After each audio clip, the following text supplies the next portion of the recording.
New York est une ville d'immigrants. Plus de 20% des 8,8 millions d'habitants de la ville peuvent retracer leurs origines jusqu'aux Caraïbes. Et c'est fou quand on regarde la population caribéenne comparée à d'autres groupes de la région. Aujourd'hui, les Dominicains forment le principal groupe d'immigrants de la ville, les Jamaïcains n'étant pas loin derrière, en troisième position. Bien que la population immigrée de New York ait évolué, la ville s'est fortement développée depuis les années 1960 jusqu'à nos jours, en grande partie grâce à l'augmentation du nombre de personnes originaires des Caraïbes. En fait, le premier et unique quartier reconnu comme Little Caribbean dans le monde se trouve à Brooklyn, qui compte à lui seul 560 000 habitants originaires des Caraïbes. Leur culture diversifiée est présente dès l'instant où vous arrivez là-bas. Les panneaux de rue affichent des noms célèbres comme Bob Marley, tandis que des fresques colorées d'icônes caribéennes décorent épiceries et immeubles. Dans certains endroits, on vous parlera en espagnol et parfois, même on vous saluera en créole haïtien.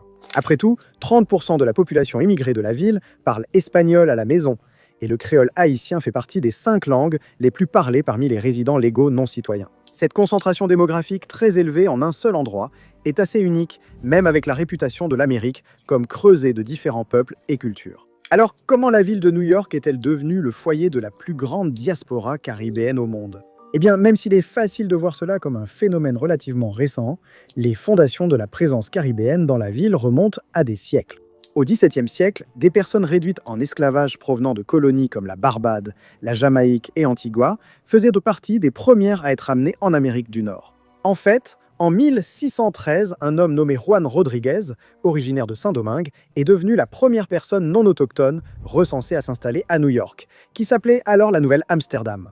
Mais ce n'est qu'à la fin du XVIIIe siècle, pendant la Révolution haïtienne entre 1791 et 1804, qu'une vague plus visible de migrants caribéens est arrivée aux États-Unis. Ils étaient principalement des Blancs, d'anciens esclaves et des réfugiés noirs libres, cherchant sécurité et opportunités en Amérique.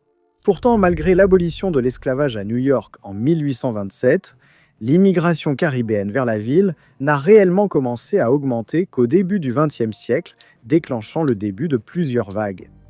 La première vague était liée à la construction du canal de Panama entre 1903 et 1914, un projet américain qui a recruté plus de 200 000 ouvriers afro-caribéens, principalement originaires de la Barbade et de la Jamaïque. Après l'achèvement du canal, le marché du travail s'est effondré et beaucoup de ces travailleurs ont cherché de nouvelles opportunités au nord. New York, avec ses industries en plein essor et sa proximité avec les États des Caraïbes, en faisait une destination pratique. Parmi les premiers immigrants figuraient des Jamaïcains et des Bahamiens fuyant le colonialisme britannique.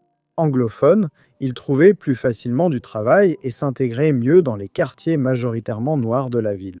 En 1920, les immigrants caribéens représentaient un quart de la population noire de la ville. C'est également à cette époque que commence la célèbre Renaissance de Harlem. Une vague d'expression culturelle noire a émergé à Harlem, à Manhattan, après que de nombreux Noirs du Sud aient fui les lois Jim Crow en migrant vers le nord. Mais une partie importante de la population de Harlem a également migré des Antilles, notamment de la Jamaïque, d'Antigua et de Trinité et Tobago, après que la baisse des prix du sucre sur les îles ait plongé beaucoup de gens dans des difficultés économiques. En 1930, près d'un quart des habitants de Harlem venaient des Antilles. Alors que la plupart migraient pour de meilleurs salaires, de plus en plus de personnes de la classe moyenne, de professionnels et de personnes diplômées cherchaient à s'installer ici. Parmi eux se trouvait l'activiste et leader politique jamaïcain Marcus Garvey, qui utilisa Harlem comme base pour étendre son message d'autodétermination noire en un mouvement international. Ce faisant, il a contribué à poser les bases qui ont fait de New York une destination clé pour les migrations caribéennes ultérieures. Mais les Jamaïcains n'étaient pas seuls à s'installer en ville, car la législation américaine sur l'immigration attirait aussi d'autres migrants caribéens vers le continent. La loi Jones-Shafroth de 1917 a accordé la citoyenneté américaine aux Portoricains, encourageant ainsi la migration vers le continent, et en 1920, on estimait que 42 000 d'entre eux vivaient aux États-Unis. Environ 7 000 d'entre eux se sont installés à New York contre seulement 500, une décennie plus tôt. Pendant ce temps, pour d'autres Caribéens cherchant à migrer vers la ville, les choses sont devenues beaucoup plus difficiles en juin 1924 avec l'adoption de la loi sur l'immigration Johnson-Reed. Bien que la loi ne visait pas directement les Caribéens, elle a fortement limité l'immigration hors d'Europe occidentale, mettant fin à cette première ère migratoire.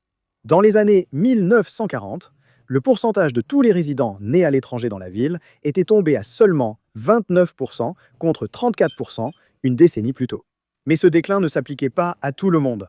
En tant que citoyens américains, les portoricains n'étaient pas soumis aux mêmes quotas fédéraux d'immigration.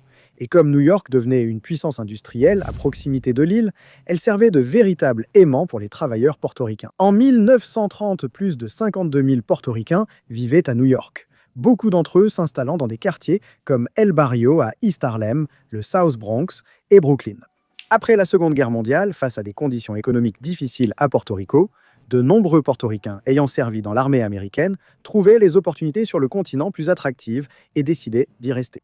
Ils furent également rejoints par leurs proches, car les vols entre San Juan et JFK devinrent plus abordables et plus fréquents. Ceci fut plus tard décrit comme la première grande migration aérienne de l'histoire des États-Unis.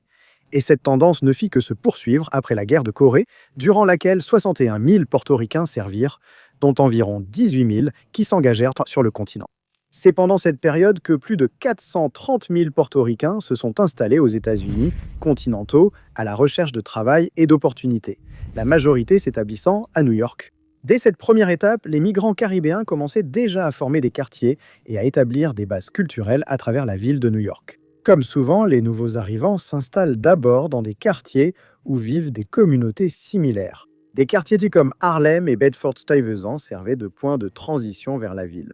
Appelés aussi zones d'atterrissage en douceur, ces lieux offraient aux nouveaux arrivants emploi, logement, culture familière et conseils pour s'adapter aux États-Unis. Et cette base allait devenir plus solide et plus importante lorsqu'une deuxième vague, plus importante, d'immigrants caribéens est arrivée à partir de la fin des années 1950.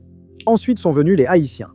Fuyant la dictature de François Papadoc-Duvalier en 1957, et les années de répression brutale qui ont suivi sous son fils dans les années 1970 et 1980, choisissant eux aussi la ville de New York comme destination. La plupart se sont installés à Flatbush, quartier de Brooklyn, qui abrite toujours la plus grande communauté haïtienne de la ville.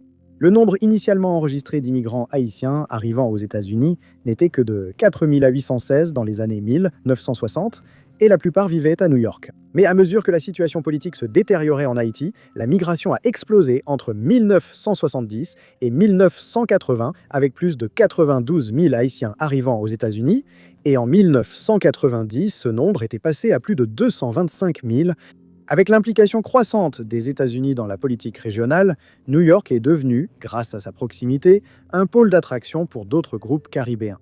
Les Cubains migraient vers New York depuis la fin du 19e siècle, mais c'est la révolution cubaine de 1959 qui a déclenché une vague majeure de migration vers les États-Unis. Comme il s'agissait de réfugiés politiques, fuyant le nouveau régime socialiste de Fidel Castro, le gouvernement américain était d'abord désireux de fournir une aide aux nouveaux arrivants. Et il a promulgué la loi d'ajustement cubain en 1966, faisant des Cubains le seul groupe latino pouvant obtenir une carte verte après 1 an de résidence dans le pays.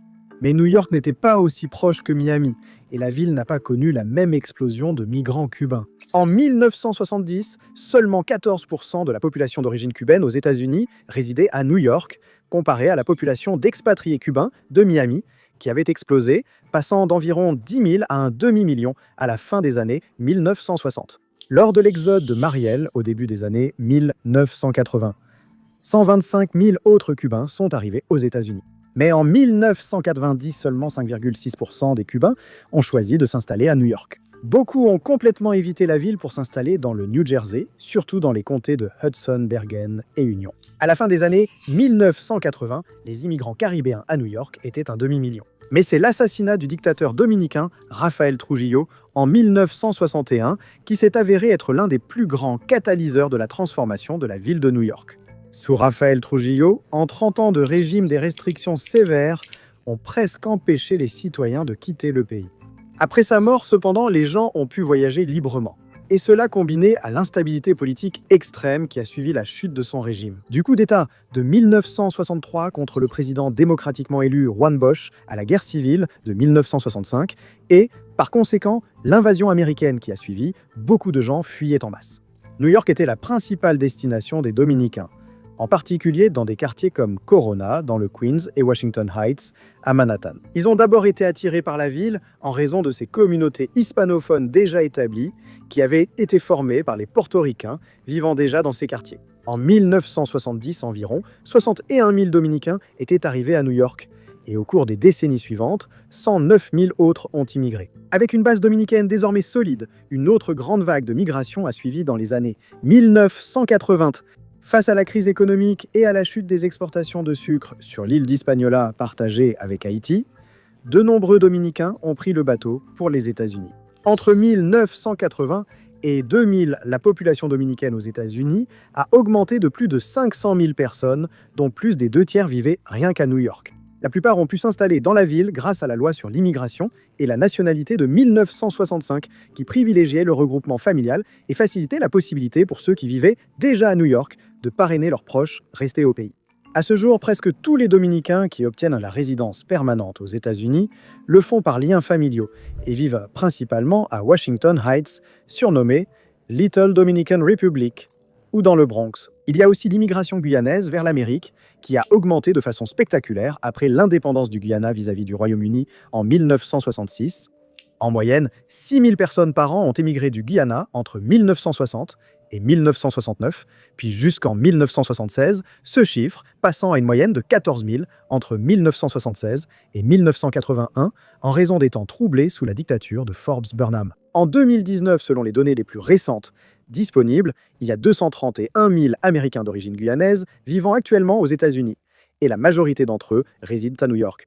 Ils vivent principalement à Richmond Hill et South Ozone Park. En fait, Liberty Avenue, qui traverse ce quartier, a été conommée Little Guyana Avenue en 2021, en raison de toute l'influence culturelle guyanaise présente là-bas. Plus tard, des problèmes politiques en Jamaïque et à Trinité et Tobago ont provoqué une nouvelle vague d'immigration vers cette ville déjà caribéenne. Dans les années 1980, la Jamaïque a été marquée par les gangs et la corruption politique. Pendant ce temps, en 1990, les conséquences d'une tentative de coup d'État à Trinité et Tobago ont poussé les Trinidadiens disposant de ressources financières et des moyens de voyager à se diriger vers la relative proximité de New York. Bien qu'ils viennent d'une si petite nation insulaire, les Trinidadiens sont devenus le 8e plus grand groupe d'immigrants arrivant dans la ville entre 1990 et 1994. Au tournant du siècle, environ 600 000 Antillais vivaient à New York, représentant plus de la moitié de la population noire de la ville. En tant que Caribéens anglophones, ils ont pu abaisser les barrières à l'emploi et à l'éducation, permettant à beaucoup de s'intégrer sous l'égide du rêve américain. Tout cela a conduit à ce que New York devienne la capitale incontestable de la diaspora caribéenne. Après plus de 80 ans d'immigration caribéenne, il n'est pas étonnant que certains quartiers soient appelés Little Dominican Republic ou Little Guyana.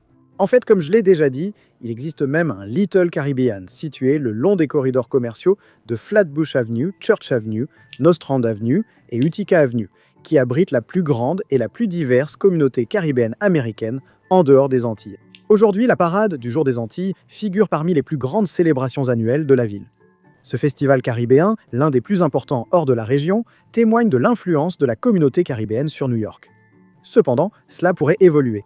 Aujourd'hui, New York reste toujours la ville qui accueille le plus grand nombre total d'immigrants caribéens. Cependant, Miami l'a dépassé en concentration et en croissance des résidents nés aux Caraïbes, devenant ainsi la principale destination en proportion de population. Ils ont déjà leur propre Little Havana, Little Haiti et Little Santo Domingo, en plus d'avoir le surnom de capitale de l'Amérique latine. Mais même si les communautés caribéennes s'étendent au-delà de New York, la ville reste le cœur symbolique et culturel de la diaspora. Merci d'avoir regardé.